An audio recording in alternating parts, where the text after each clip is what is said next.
Coming up on this edition of Don't Panic, we are going to talk two big events, WWDC and E3. We've got all the Apple news from Capitan all the way to watchOS. We've also got E3 news from Microsoft, Bethesda, and even more. It's a packed episode of Don't Panic. I can't say that enough, and we're going to start it for you right now. This is Don't Panic, episode number 94, recorded June 15th, 2015, on Elite Controllers, the Capitan, and a great jumble of letters.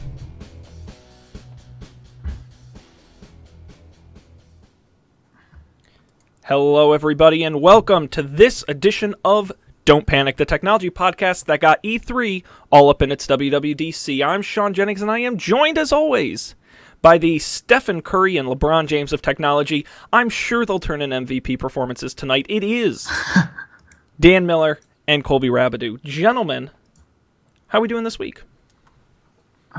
Good. Did you get those sports ball references? I know LeBron James. I don't know the other guy. I only know the other guy because of WWDC has that. Oh, there you go. Dan, keeping up with current culture. Via Tim Cook. I keep up with some culture, just not basketball.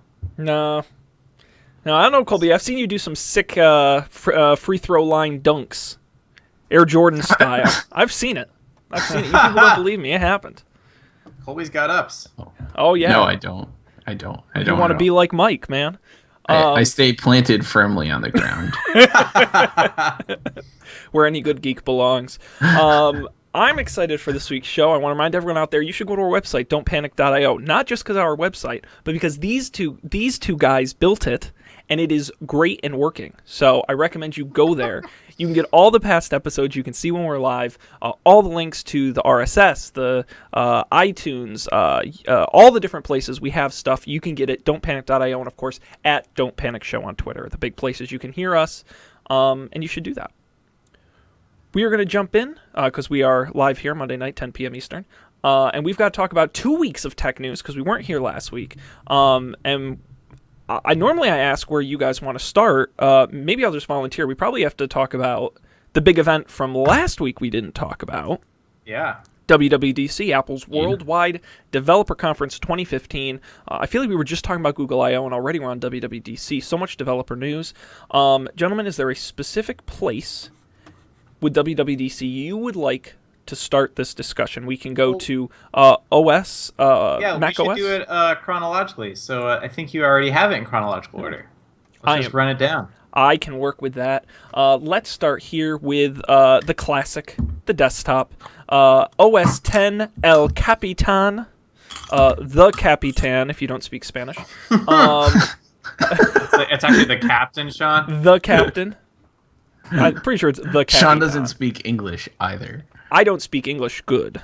Apple announced at WWDC the latest version of the Mac system, centering on what they call experience and performance. I will just point out a few of the major things. There's so much WWDC, we're not going to get to all of it, so don't worry.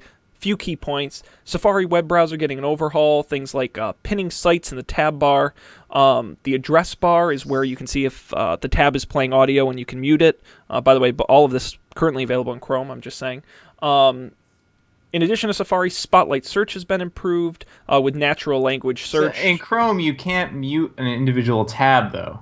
Like Chrome just shows you the icon. Right. It doesn't let you take any action. That is true. Please, I encourage you to stand up for Safari when I make a mistake. Someone has to. Let's see. Notes app is updated. Mission Control Interface is updated.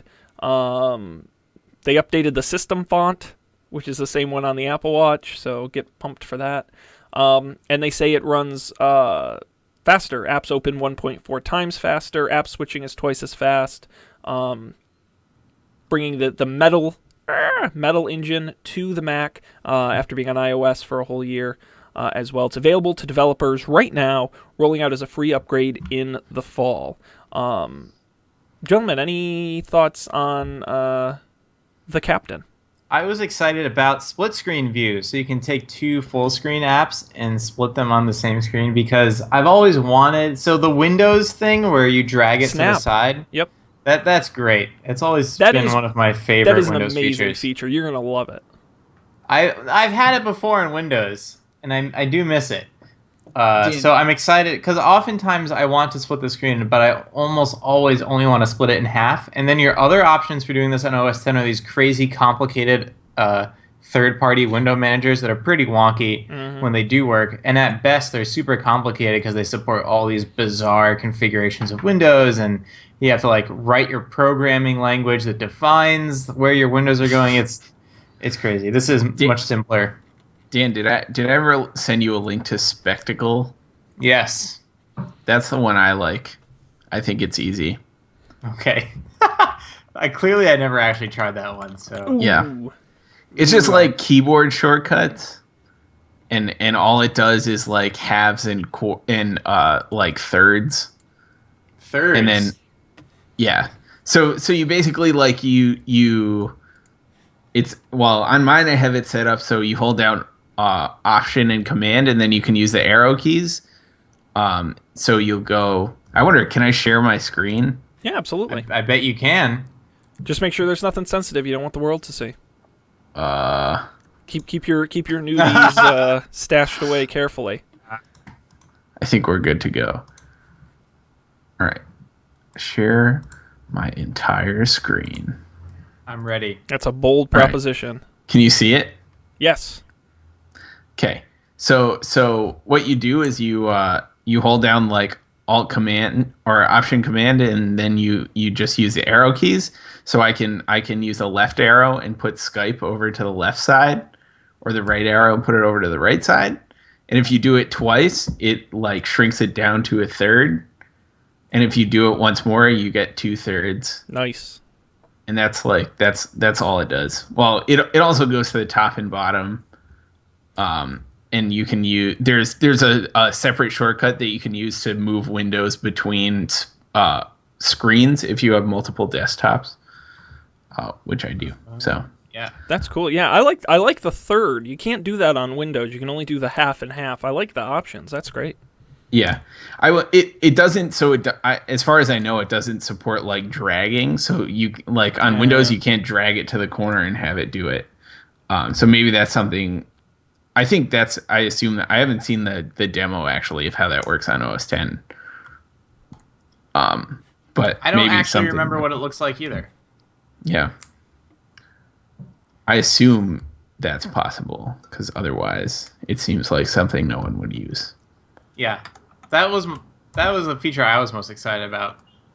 Yeah. Besides performance being better, always good. I'm excited about that. Was there better battery life included in that? No, I think that was an OS 10 or an iOS thing. Oh, okay. We'll get to soon. Sweet. Colby, can you do me a favor and quit sharing your screen? We've seen enough. Enough is enough. Stop. There we go. Now I get my Skype back. Thank you. Nice demo. Cool. I demand to share my screen. I demand it. Very cool. Anything else about the Captain? Oh, the very first thing they showed, I'm looking through the Apple page, where you shake your mouse and it makes the cursor really big. What? I have this problem all the time. Because now I have giant high-resolution monitors both at home and at work, and I always lose where my mouse is, so I just you just like move it across the screen really fast and try to figure out where it is. Here, when you shake it, it just enlarges the size of the cursor so that it's really noticeable on the screen. Oh, clever. I have that problem a lot, too.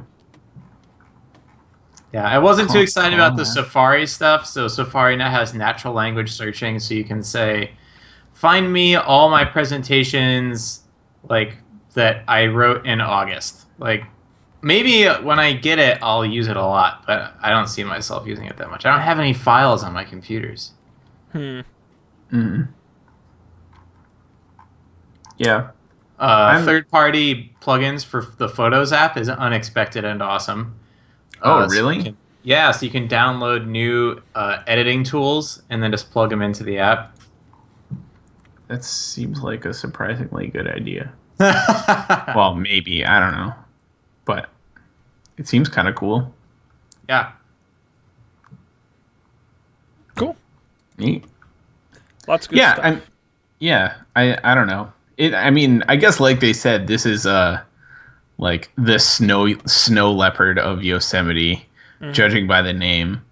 In case anyone didn't pick that up, El Capitan is a thing in Yosemite. Our local California expert. Yes. Not local anymore. No, No. our remote California expert. Former California expert. Retired California expert. Yes.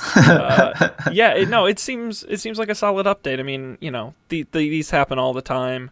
I always come back to the question of what more is there to radically improve about a sort of traditional OS environment. You can keep tweaking and rearranging and changing colors and changing fonts and upgrading little bits here and there, but the last time we saw someone completely try and overhaul was, I think, Microsoft in Windows 8, and that kind of blew up in their face. So I think we'll keep seeing these incremental upgrades, which are great, and they're free. And are either of you going to try the developer version? Do you have a developer accounts? I do through work, Yeah, but you don't need one for the public betas. Oh, good. For any of these things that they're announcing. Good. Right? Like for iOS too. I think you can do a public beta. I think there's a developer beta that is pre-public beta from what I gather. Yeah, public beta is like July. Eventually there'll be a public beta for both platforms, right? Yep. Right. Are you guys going to try it? I'll try it on OS 10 because I don't really use my home computer for anything important. I won't try the iOS one though. I mean, I do use my home computer for Don't Panic, so. But I could always use my work laptop for Don't Panic too. You know what? I would also try iOS public beta on my iPad because I have the new iPad that can do the split screen stuff. I mean, we're transitioning rapidly into iOS news here. As we should. I'm not going to complain about that at all. Let's talk iOS. iOS 9, certainly not maybe. All right, I'm going to say a bigger deal than the Captain. Certainly in terms of number of features and big new features, flashy features. Again, a lot to go through. I'm going to try and hit the key points here. First of all, Siri upgraded now with something called Proactive. Offers app suggestions and more based on the context, such as time of day or location. It tells you how far away your next appointment is based on traffic, starting music automatically when you plug your headphones in. It sees what apps you have on your phone and suggests useful ones based on what you're trying to do. All kinds of stuff like that. In addition, Spotlight now searches within apps whenever you do a system-wide search, which plugs into Siri as well. Doing things like unit conversions without opening a web search, all kinds of stuff. Apple says all this intelligent processing happens on the phone itself, meaning your data isn't sent to them. That was a big theme over the announcement, was privacy. So look forward to that from Siri. Yeah, this was fascinating with the in-app search stuff. This positions Apple really well as a search engine, really. Yeah. Because if people get used to using this on their iPhones, there's a whole lot of iPhones out there, and when you search for something that you can buy on Amazon, when you click the link, it just brings you right into the Amazon app or the Etsy app or any of these things, Twitter, Facebook. You search for Sean Jennings, and it shows me your Facebook posts alongside your Google search results, and it opens them all in the correct apps. That's something that Google can't do yet. Or at least going to Google, opening up Safari and going to Google.com will not get you that. Well, it's interesting because I feel like might even be something Google wouldn't want to do. Like Google wants their search to go through Google. Right, like absolutely. There's no incentive for Google to do it locally on device. So, they want to be pulling, they want the information to be crawled in some manner or another by Google itself, and have it feeding back into the Right. the Google hive mind Supercloud. of yes, the super cloud. But Exactly. But that brings up two points for me. The first being because all the search is being done on your phone locally, I question if it's how does it improve? How does it get better? Part of Google's mass theory is we know how everyone searches, so we can make your search better. I'm curious how Apple will counteract that. Oh no, go ahead. I mean, they have to figure this out, right? They have to I hope they do. Also do it for the stuff we'll talk about later with whatever they called it, preemptive searching or preemptive Siri, the Google Now thing that they announced. I forget what they called it. That's what we just talked about. No, we're talking about searching. No, before that I talked about proactive. Oh, proactive. Oh, I missed that part. Yeah, so in both these things, they have to figure that out, and either they will or they won't.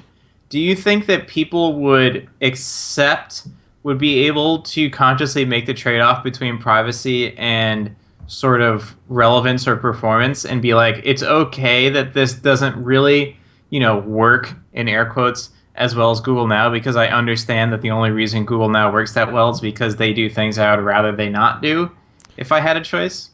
I think, well, and that was kind of my second point was, on its own, I think this announcement is interesting and would be better if I hadn't just heard about Android M 2 weeks ago and all the cool stuff with Now on tap, being able to read what's on your screen, and Google indexing the internals of your apps, being able to... I mean, Google announced a ton of competitive stuff that I think is more compelling. I don't want Siri to recommend new apps to me. That just seems like they're trying to sell me stuff. The Google stuff actually sounded way more useful than just saying, when you need to leave for your next appointment. Like the Google stuff, maybe they just framed it better, but it just seemed more useful to my everyday casual life than this stuff, which seems kind of like almost forceful. Can that be the subtitle of your biography, My Everyday Casual Life? My Everyday Casual Life, the Sean Jennings story. Yeah, so honestly, on its own, it's fine. There was nothing about this that really made me jump and say, wow, now maybe it's better once you actually start using it. As with most Apple stuff, you really get the experience when you use it, but the technology of it, nothing made me really stand up and say, wow, this is super awesome, this is great, this is new, because I just saw Google announce something I perceived to be better 2 weeks ago. I do think it doesn't have to be as good as Google, though, to be pretty popular. A, because just how many people choose to use iOS, yeah, they're just going to use it either way. But also, if they seem to be making a big push for this privacy story. Yes. I'm not sure I believe the line that we've always cared about this. I think that they definitely see it as an opportunity to differentiate themselves. But if they can educate people about, listen, this will not read your email, so it's not going to know that you have a flight coming unless you open up your JetBlue app and explicitly allow it to talk to Siri or something like that. Mm-hmm. I think that's probably going to be the hardest part. But if they can convince enough people that trade-off is worth it, then I think it could be pretty cool. And Google will never do that. It's not like Google's going to backtrack or release another product like Google Now local device or Google Now on your phone. That's not in their world. So I think this is a good move. Yeah. I mean, I guess, I don't know, I don't know how much, connectivity is necessarily an issue for your average iOS user. Oh, that's another good point. I would imagine Google Now's effectiveness is pretty limited when you're not online. Yeah.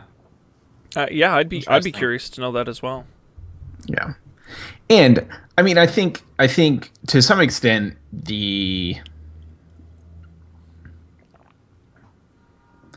I don't know. It's kind of interesting when you think about it because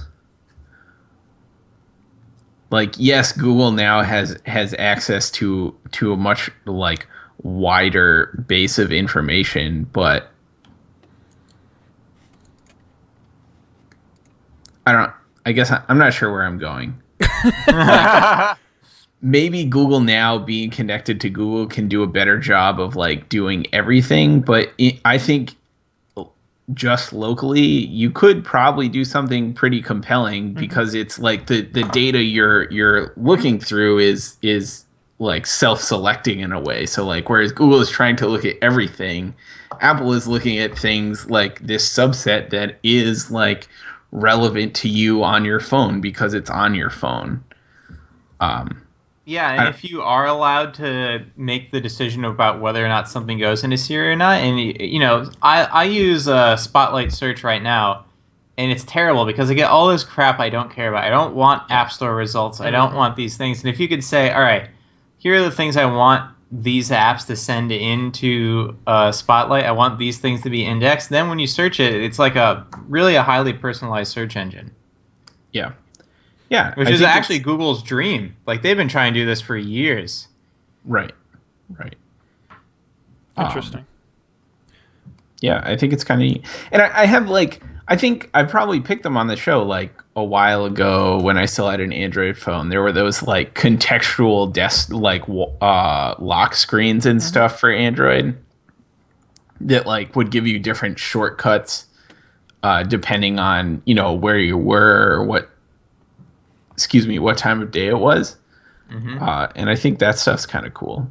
Like, and I know that was like some of that, or I guess this was, this was that I forget what you call it. The proactivity, that sort of thing.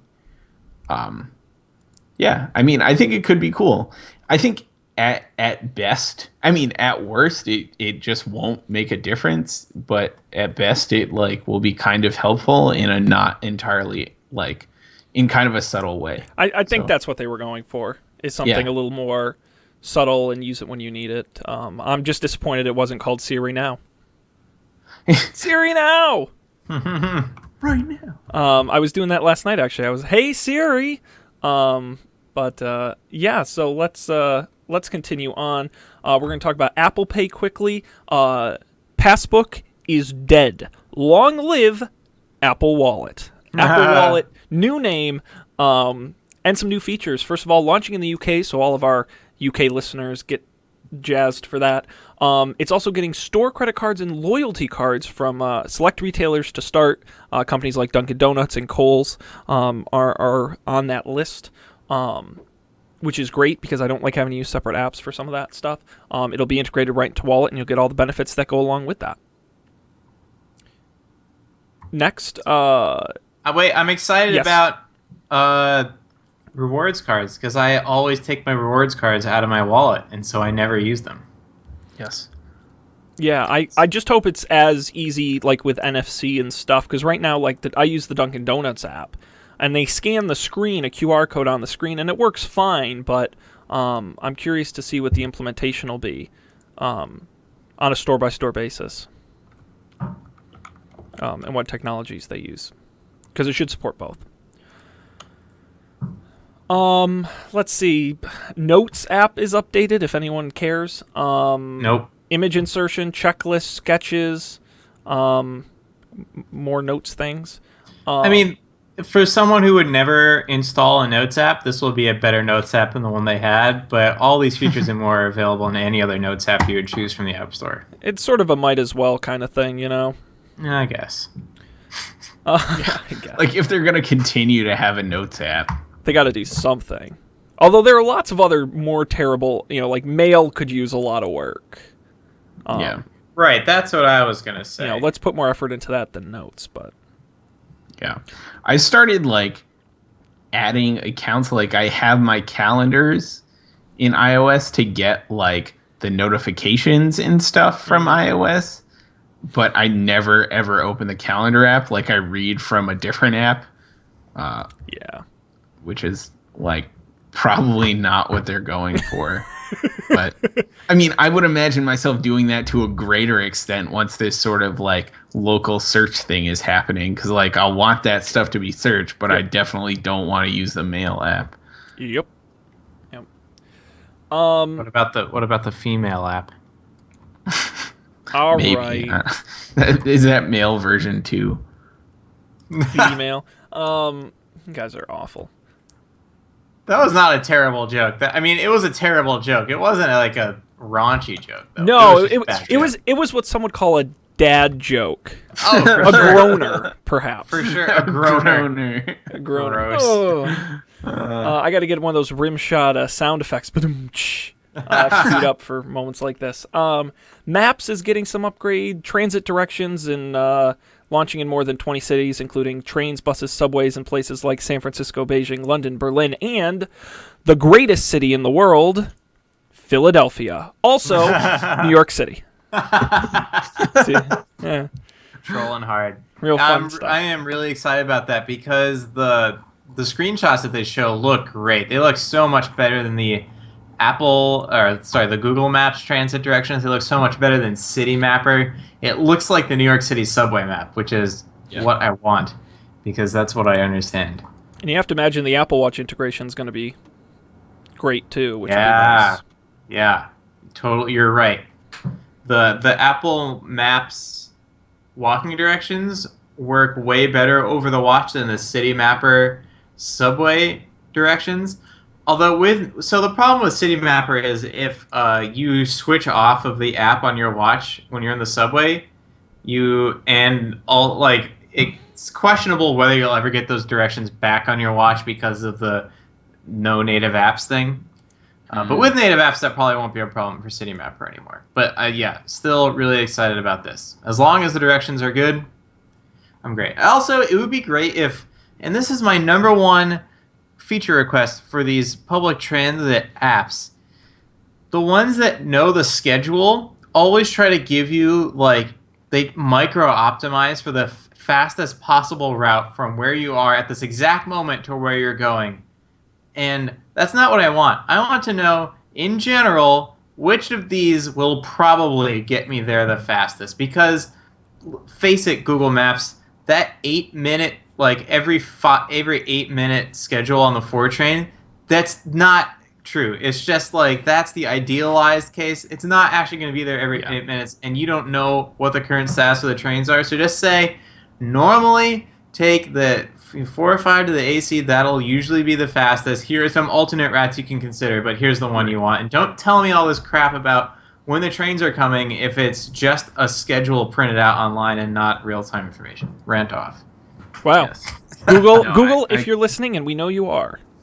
I completely agree. I either want the real-time status or no status.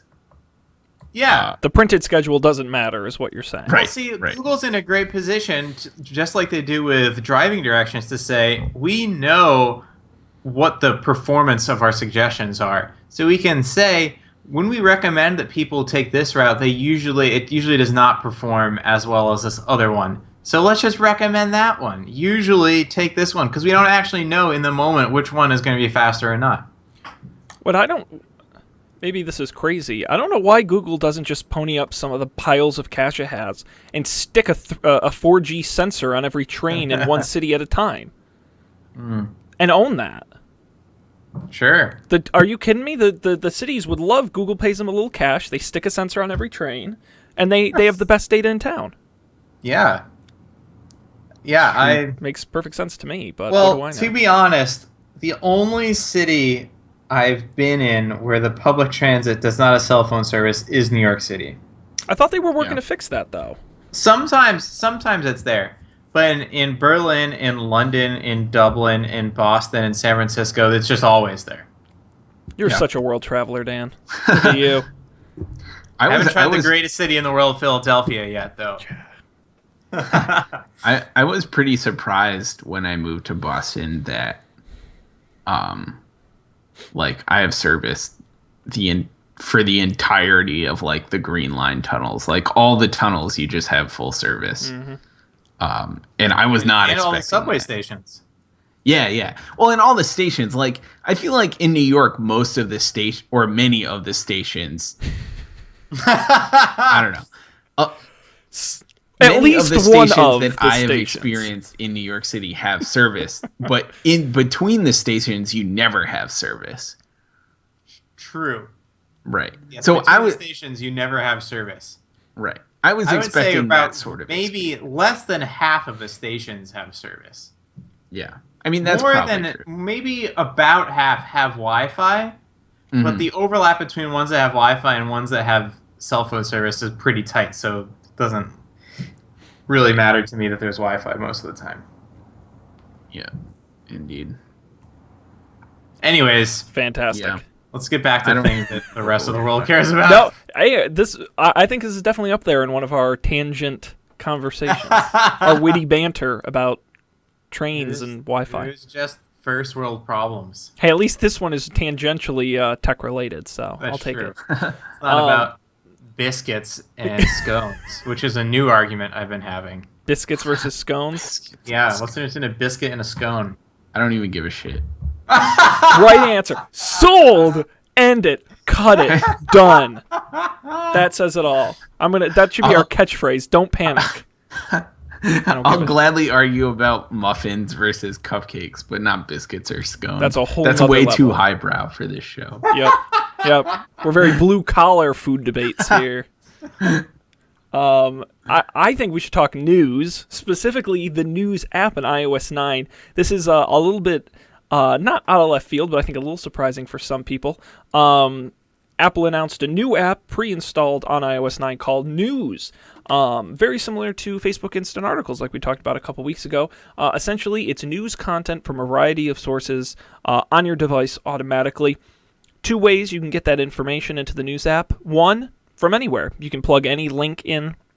You can save links from Safari into News. I'm assuming you can subscribe to RSS, though they didn't specifically say that. Any URL can be put in to News. But they say the better way to experience them is with their premier partners who specially format articles for news. Partners such as CNN, Time, Wired, ESPN, BuzzFeed, all of those places. Everything will be specially designed, informative animations, full images, kind of that pretty designed for mobile look that a lot of apps have these days. Apple also claims the app will get smarter the more you use it and will suggest content and articles based on what you prefer to read. It will be first available in the US, the UK, and Australia. News. Yeah. Okay. I'll try it. I will try it. definitely try it. I think I just have and I'll probably, if they allow me, I'll even try importing my RSS feeds into it. But what? What is this acronym you're using? the RSS. And don't even get me started. Is that like Twitter? To be honest, though, that's where I get all my news. No, you laugh. Like all the different news sites and stuff. I follow them on Twitter, and that's where I get all my articles. And then if I don't have time to read them in Twitter, I save them to Instapaper. Although maybe now I'll save them to News. My problem is if I followed I don't know, someone I want to read all their blog posts, I will miss them on Twitter because I don't read all my tweets that I have in my thing. That's what I just use went on RSS Twitter for. to remind myself, and it looks like HipChat is still down, Colby. Is it? I don't know. I just gave up on talking to anyone today. I don't understand. It makes me mad. Amazing. Anyways, I think we should rage quit HipChat and put up an IRC server that'll just live forever. Spin up an AWS instance, put an IRC server on there, and Sean's telling us. The problem is that our entire company uses HipChat. 90 of those people are engineers, and the other 900 are marketing people, and I don't not that they couldn't use IRC, but getting them to stop using HipChat and start using IRC seems there are web-based IRC clients. I know there are. We marketers, we don't do the computers good. Technology hard. Yes, it's a shame. What are you gonna do? Yeah.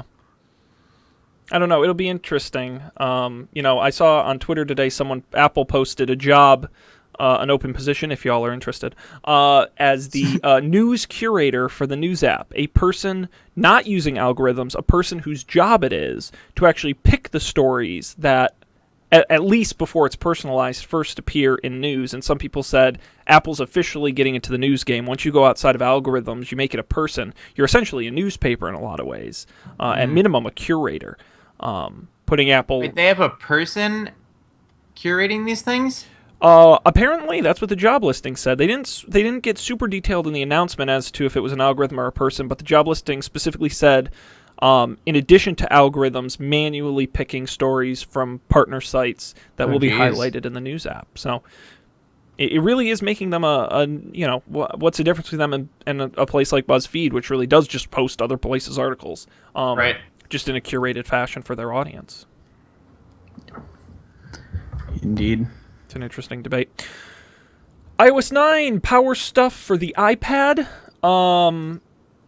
Let's see, a new on-screen keyboard. You got cut, copy, paste icons in there, bold and other italics. You have special dedicated buttons. And a new mode that turns the keyboard into a trackpad. This is cool. Which is very interesting. And also, if you're going to do cool stuff with iPad, let's really go crazy. 2 apps side by side at the same time. A new task switcher allows you to swipe apps into the same screen, kind of like Windows 8. And both apps remain fully active on the screen at the same time. You can do a 50-50 split or a 70-30 split. And the existing multi-finger touch works on either side. There's also, and this is what I'm excited for, video picture-in-picture. So if it's so you can actually take a video and you can actually kind of resize it and move it around the screen while you're working in another app. The split screen mode will only be available on the iPad Air 2 and future models, while picture-in-picture and the ability to swipe in apps from the side will come to the older version of the iPads. All leading up in the fall to my year's prediction of finally a giant iPad. See, here's the thing though, Sean. If they make a giant iPad, what will it be? 2 full-size iPad apps next to each other? I have no idea. I don't think it would be that. It would probably be like 2 minis, right? I'm trying to think of the exact size. It would probably be 2 minis side by side. Okay. But I don't know. I'm trying to think in my head how big an iPad is. I'm not very good with spatial distance. I can see, 2 minis. You're right. That could be doable. And then in that case, I don't know how apps are made. Aren't they made to just fit whatever size they're supposed to fit? Isn't that a thing? No. Damn Sometimes they are. But sometimes you write a program that resizes your app based on how big the screen is. This is what basically Colby does all day, as far as I know. No, I'm just kidding. Colby doesn't have to write any CSS anymore. No, Lucky guy. I do, for shame. Shit. But I'm working hard to make sure I never have to write any again.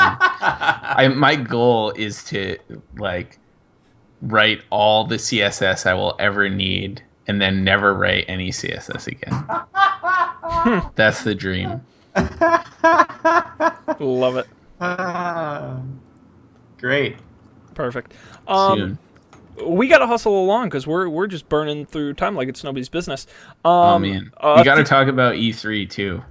I don't think we're going to get to it this week, but we're going to try. So I'm going to hustle through a couple more iOS things very quick. One, they shrunk down the install size. Remember how everyone was bitching on their 16-gigabyte phones like you couldn't install iOS updates because they were too big?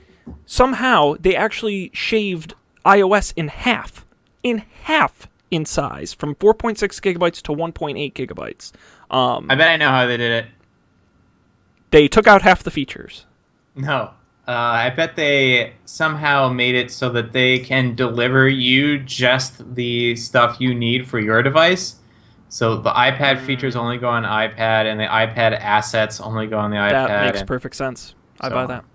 Especially because I believe they announced a similar feature for the App Store, but which was maybe buried. But I think they said they also reduced the download size of apps significantly, because if you download a universal app, you're no longer downloading all the other versions. 5S, 6 Plus, iPad mini, and iPad assets.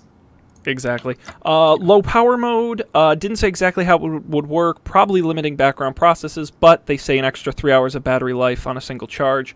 A new system font, kind of like El Capitan.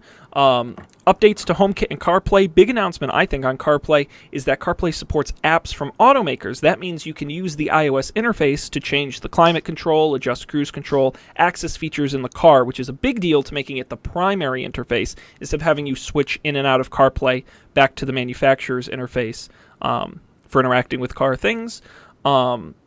iOS 9 available to registered developers today, a public beta in July, available in a final release this fall on devices as old as the 4S and the iPad 2. Boom, iOS 9. Boom. Boom. Let's breeze through watchOS quickly. I don't think there was a ton of crazy exciting stuff. Though stop me if I'm incorrect. watchOS 2, the sequel to watchOS. New watch faces, get excited for that, including a photo album face, so taking photos from your photo album, making them your watch face, and a time-lapse face, which is a 24-hour time-lapse. As time ticks by on your watch, the pictures change. That's kind of cool. Well, no, you're not selling it. So it's a geolocated picture from where you currently are that they have stitched together to be a time-lapse. So if you're in New York, throughout the day, it's going to show you a slow time-lapse of a building, like, throughout the course of a day. Yeah, it's gonna be really cool to look at. There's a nightstand mode, which is when you're charging it. It shows the charge time and alarm. It activates when you place it on its side while charging. You can use multiple colors in your digital touch drawings. FaceTime audio using the mic on the watch. Apple Pay now supports storing loyalty cards like iOS 9. Maps on watch gets those transit directions. Custom watch faces. The big change is native apps. The new SDK, they'll be able to access a number of watch functions, including hardware access, microphone, speakers, accelerometers, digital crown, HomeKit, HealthKit, all that kind of stuff. We'll see what the file system. The file system. Does iOS have a file system? Well, the app developers get kidding. a file system. I'm kidding. We don't. I'm kidding. So the coolest feature is the watch faces that interact with the digital crown. So on right now, this already works with the solar time face. I'm going to try to show this off and do it really terribly. Your arm is too long. Can't see it at all. I can't bend my arm that way. I wonder if I can do this. Yeah, upside down is better than nothing. There we go. Yeah, so you can like move the sun around with the digital crown to see where the sun would be given your current location throughout the day. But that's pretty limited. But they announced with watchOS 2 that all complications, including third-party complications, which are also now possible, will work this way. So if I'm on the super crazy modular one that shows me all this information about my day, like when my next calendar event is, and the stock prices thing won't work very well, which I joked about, but I can move the digital crown and zip through my day and see, all right, when the time is 2:05, I have this meeting, the weather's going to look like this, the temperature is going to be here. I can imagine lots of third-party complications that can integrate with this too, anything that involves a schedule or a forecast or something like that. So that was the first thing with the watch where I was really beyond a nice to have. That's like, I feel like if you went up and showed someone that, like I wake up in the morning and I just like zip through my watch, absorb all the things that are going to happen to me today, and then I just know it. Instead of like, all right, I'm going to look at my emails, I'm going to look at my calendar, I'm going to look at my invites. If it just showed you all those things that all on your wrist, that would be really cool. So that's the first killer app, I think. I just can't believe they called them complications. Well, that's apparently what they're called in real watches. Yeah, but it doesn't mean they had to do that, because no one knows that. Well, I mean, keep in mind, though, this is a developer conference. Like, well, I don't know. They call them complications on, like, their marketing, too, I think. Yeah, it's a public term. I'm just nitpicking. I'm just like, really? Complications? Actually, apple.com/watch has no reference to complications, so maybe they don't really call it that. All right. Yeah. I mean, I think the APIs are the APIs are certainly, like, that's obviously what they call them, but I don't know. Like maybe that's the low level term. I gotta stop being so nitpicky. I think that's the problem. All right, we've got one more Apple thing. Apple Music. Apple Music, the long-awaited Apple Music. 3 big things to keep in mind when it comes to Apple Music. 1, Spotify, basically. You get access to some 30 million tracks. It's the same stuff you'd find on Spotify or RDO. You can save it locally, create playlists, do all of that kind of stuff. Number 2, Apple Music radio stations. They've staffed it with big-name artists like Dr. Dre, Will.I.Am, Pharrell, Drake, as well. And they're going to have a new custom radio station. They're starting with what they call Beats One. It plays tunes around the clock. You can skip as many tracks as you like, but it is DJ'd by actual DJs, not algorithms. Big difference from a service like Pandora. Going kind of for that human curated thing. The last major feature called Connect. You may remember when they announced iTunes Ping many years ago. Very similar to that. Didn't catch on the last time. Maybe will this time. It allows artists to upload music, photos, messages, basically to connect with their fans. It's kind of like a blog in Apple Music that fans can subscribe to and then comment and like individual posts. They're looking for like behind-the-scenes material and just a way to connect artists with their fans. In addition, you get some Siri integration. You can say all kinds of like not specific things like play the top track from the summer of 1982 and things like that, and they'll be able to recognize it. The details: $9.99 a month or $14.99 for a family plan of up to 6 individuals. Everybody gets a 3-month free trial. It will be available June 30th. Android support coming in the fall, and you'll also get Windows support later as well as macOS, obviously.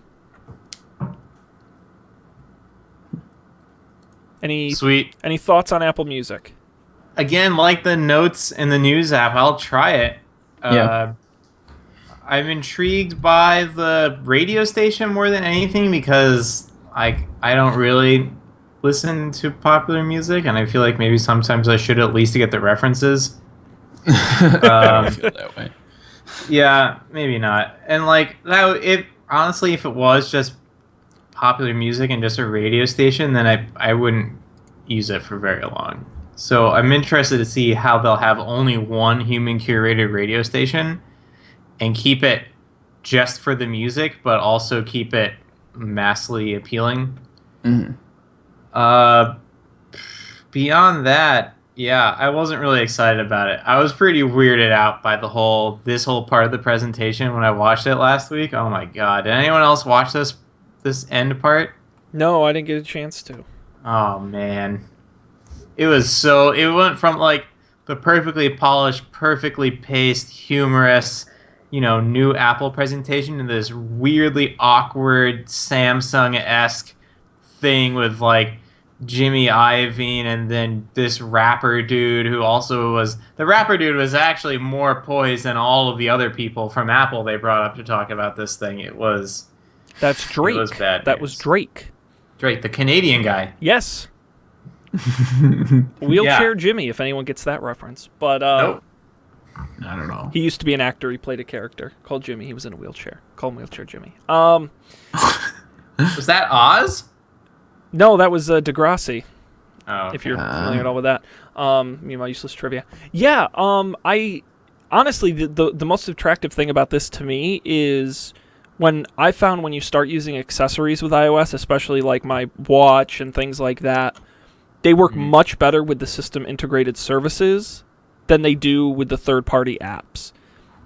And so if I get the exact same type and amount of music for the same price from Apple than I do from, say, a Spotify, but it works better with my accessories, then I'm all things like Siri and things like that, then I'm, that's the advantage to being built into the OS. And I like that. Right. To be honest, that's those are basically my thoughts exactly. Like, I will definitely try this, and I think there's a good shot if it's like exactly like Spotify, but better integrated into iOS. Like, it's hard to say no to.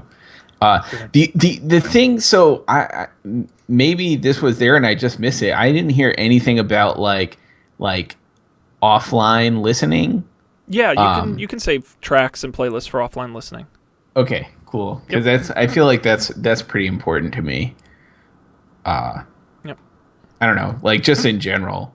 Like I'm fine. Like I don't have data problems. Like I do have unlimited data with T-Mobile, but it's like a battery thing more than anything. Like if you're Yeah, and these days, you know what? I have the 64 gigabyte model. I mean, I'm sure the phones are getting more storage. It just makes sense to store Right. stuff now. You can. Yeah.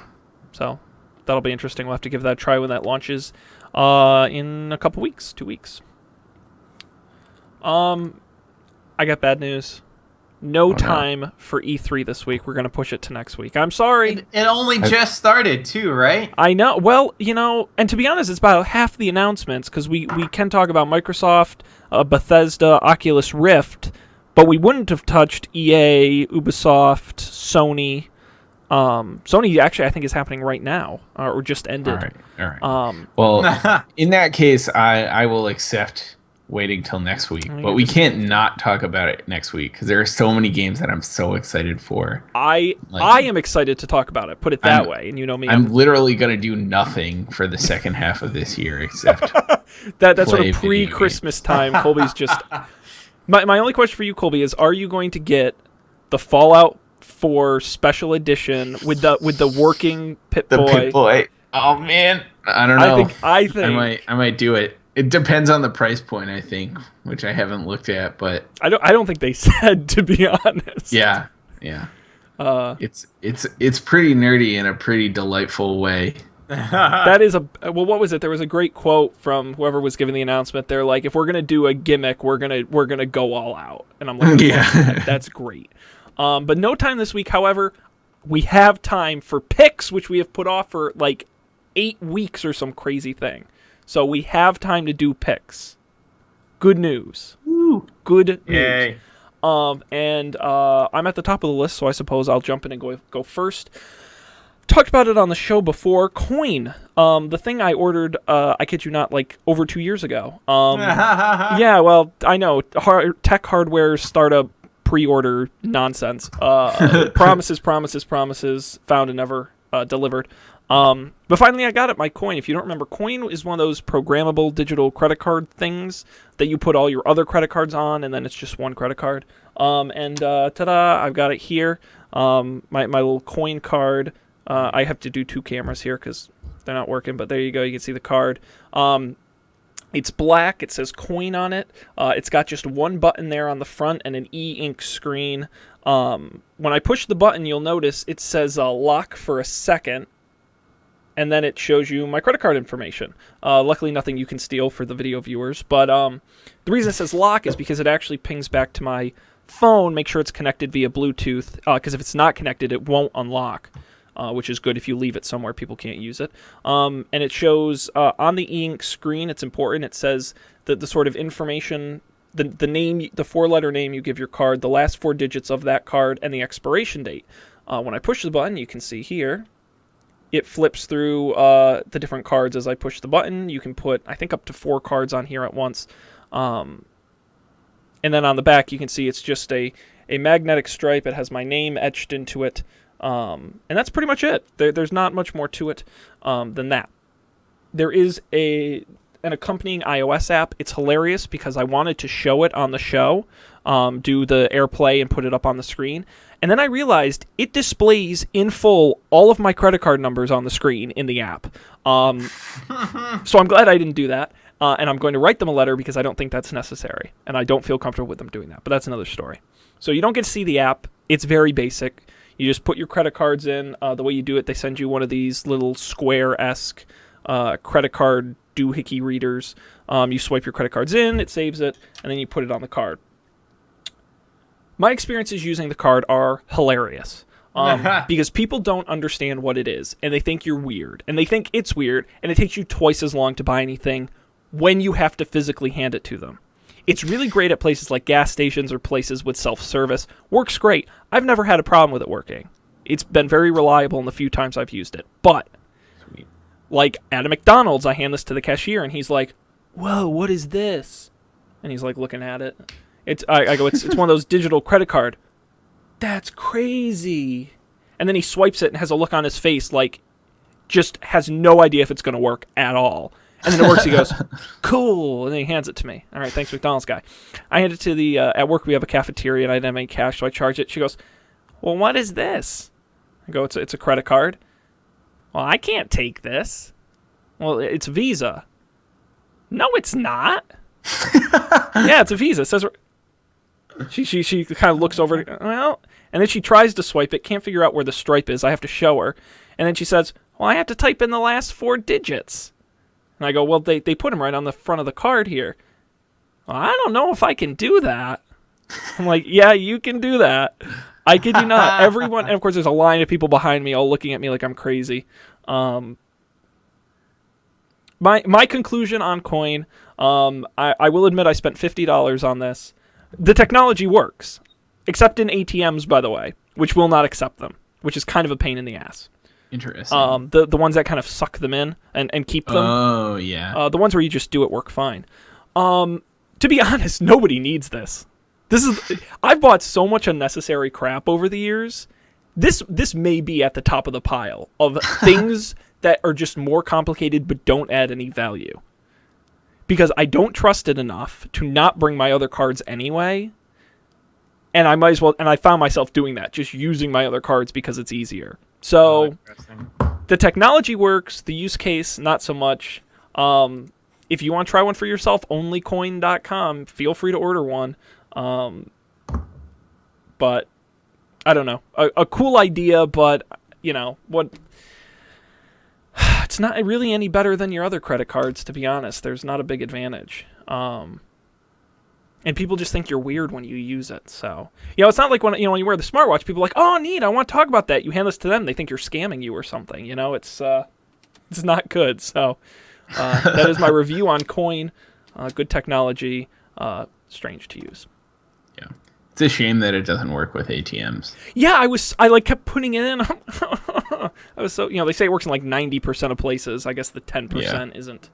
It's ATMs. Is ATMs, which crushing. Who uses those? Yep. Yeah, so go figure. All right, who wants to go next? I guess we'll have Colby. We'll go in order of the list here. All right. So, my pick is something I've been thinking about doing for a long time. I do basically especially my work computing involves me like hooking my laptop up to my cinema display, and the fewer things I have to plug into my laptop, the better. So I bought these like USB audio dongles. So it's just a USB thing. These were like $6 or $7. They incredibly inexpensive. They weren't like crazy expensive like DACs that people spend hundreds and hundreds of dollars on, or like it's not like an amp or anything. It's just like a chip that converts digital audio to analog, so you can plug headphones into it. So basically, I bought 2 of these things. I plug one into my monitor at home and plug my headphones into it, and one into my monitor at work and plug my headphones into it. So when I get to work, I don't have to remember to plug my headphones in to my computer. And it's great. So if you have a similar problem, well, problem is a strong word. If you'd like to make a similar optimization, I definitely recommend it because it's really nice. And I think it is also the case that the chip is probably slightly better than whatever your MacBook has in it. So I don't know if it's BS or not, but like it does feel like the sound feels a little nicer coming out of your headphones. Like that's amazing to me. I don't know if that's like I read that in the description and I just like internalized it and it's not actually the case. Placebo effect. Yeah, right. But either way, it's certainly not worse. Yeah, and for $9, that's not bad at all. Yeah. It was very affordable. I was pleased. And it's a tiny thing. It's like this big. It's like a square inch with a USB dongle. So that's my pick. Also, I got my Pebble Time, which is exciting. Woo! I don't think I'm ready to pick or not pick it yet. I've only had it for a week. Um, I've been using it. I still want to explore the like developer APIs and things because they do look kind of cool, but I just haven't really had time to play around with them. Um, but I do see the watch appeal. Like I get it. I really like. I don't know. There are some things you just don't have to use your phone for anymore. Like I can check in shockingly fast. The Swarm app is fantastic. I also like having a timer available on my wrist. It's very helpful for cooking or making tea or coffee or whatever. And I like it's this A dumb watch can also do that. A dumb digital watch. right. Yes, it can't check you in though. It cannot do that. That is true. Um, the other thing is I have my I have it hooked up to my smart thing so I can turn off my lights. Whoa! Hey, he did it! Yeah. He did it! This is why I gotta get the video version for this extreme action. Yes. Yeah. So that's pretty delightful. I mean, with Pebble, the app selection is pretty limited compared to the Apple Watch. But I see a lot of potential. I really like the e-ink screen it's always on, so there's no like I don't know. I mean, maybe Dan could speak to how annoying it is to have to like turn your wrist to get the screen to come on or something, but that's never a problem because it's just always on. It can be annoying. Yeah. So there is a backlight for the e-ink screen. So when it's darker, like when you're indoors inside, it can be a little hard to see in some situations. And there is a backlight that does the flip your wrist thing. So that can be a little annoying, but for the most part, it's really nice. And it also has standard like 22 millimeter watch straps. So I ordered a new band on Etsy. So soon I will have a Pebble Time and a hipster watch strap. Nice. A hipster watch strap for your smartwatch.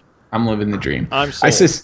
Yes. I suspect what this is for me is it's a gateway drug to the second version of the Apple Watch whenever that appears. But I like it so far. I'll report back. Cool. And if you're interested in the USB dongle, go to our website because I know there are a lot of these and some are not made as nice as others. So pick the one Colby recommended. Go to don'tpanic.io. Use that one specifically. Don't buy the other crappy ones. Buy the good one. I just bought one. Nice. I can say with certainty that they work because I am listening to both Sean and Dan over one of them right now. So brilliant. Very good. All right. Some great picks. Dan, you're going to take us home with your pick. I know you've just been dying to share with us. Yeah. So, months ago, this was April, I think. I'm pretty sure this is April. March and April, I had in my Netflix queue for the longest time this old 90s TV show called Twin Peaks. And then when I heard all this rumbling about a revival coming out, and then it wasn't coming out, and then it was, I decided I was going to watch it. And I am very glad I did. It is visually one of the most interesting things I've ever watched on a TV, on like a screen ever. Even putting aside the time frame it's coming from, but I admit the time frame it's coming from makes it clear that it was so far ahead of its time. The tone of it is weirdly jovial and dark. The mystery elements are really good. Anyways, I guess I should explain the premise. So the premise of the show is there's a high school prom queen. She gets murdered. Is the premise of the show. FBI gets called in to investigate. And you meet all the people in this really small town called Twin Peaks and the politics going on. But there's one scene in episode 4 where, I just sort of had this on, I'd be cruising around on my iPad. I was just, giving it like the 5-6 episode shot that you give any show if you're a reasonable person. And episode 4 hits and it ends with the most unbelievable visual display I have ever seen. Just like no special effects, just the cinematography, the actors, the way it was shot, the lighting, the colors. I had never seen anything like it, and I had no idea what to expect because it took a total left turn at that point, and it was so good. After season one ends, it's only 2 seasons long. You can kind of stop there if you want to. Maybe skip to the last episode. But the first season is so good. I can see why people have, every year Twin Peaks marathons. There's still a Twin Peaks convention. There's a huge following for this. The characters are really lovable. That's beautifully done. Twin Peaks streaming on Netflix for free if you pay for Netflix. Check it out. I liked it a lot. I'm looking forward to the revival. Cool. Because it's interesting. The show ends with sort of a prediction that something will happen 25 years later. It's 25 years later. It's now. Yeah. It's amazing. Yeah. Also, 25 years later. That's crazy. That's almost as old. That's a little bit older than I am. Cool. Get that on Netflix. Very good pick. I'll add that to my lengthy queue. I actually just started watching, rewatching, catching up on a pick Colby made, Agents of S.H.I.E.L.D. Oh, Nice. yeah. Agents of S.H.I.E.L.D., which got better, but I still cannot get over all the stupid, holodeck bullshit, where they're, pulling stuff apart and, a virtual file cabinet they whoosh by, and I'm like, Oh, just come on. stop. That's not nearly as bad as Bones or something like Bones that. Okay. Bones is on a whole nother... That's another universe of Bones. How far into Shields did you get? I'm just about to finish season 1, Oh, nice. and then I'll Okay. start season 2, so Yeah. I'm sure I have stuff Yep. to look forward to. Yes, you do.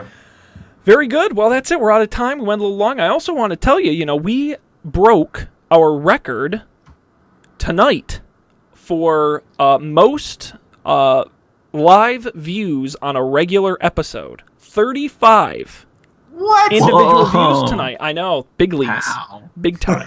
Double digits. Is this when the cash starts rolling in? So thanks to everybody for watching us live. Monday nights, 10 p.m. we do the show. Don'tPanic.io is the website. Go there to get everything you need to know to watch us. And, of course, at Don't Panic Show on Twitter as well. And I will put in a very quick plug for Goldilocks Zone, GoldilocksShow.com. This past week we talked about the oceans. I made an argument about why we should pollute the oceans. And we also talked about whether the Bermuda Triangle is just a myth, which we concluded it was. So check out that episode. Next week we're going to be talking game shows. So you're going to want to listen to that as well, GoldilocksShow.com. Gentlemen, anything else before we conclude? No, I'm still in shock from the 30 viewers. Yeah, man, it's tough being famous. Watch out for the paparazzi as you leave your apartment. Come back next week. We're going to talk E3, all the cool announcements from that, we promise. And then maybe we'll get caught up on tech news. I don't know. We appreciate y'all joining us. We'll see you next week for a brand new episode of Don't Panic. Thanks.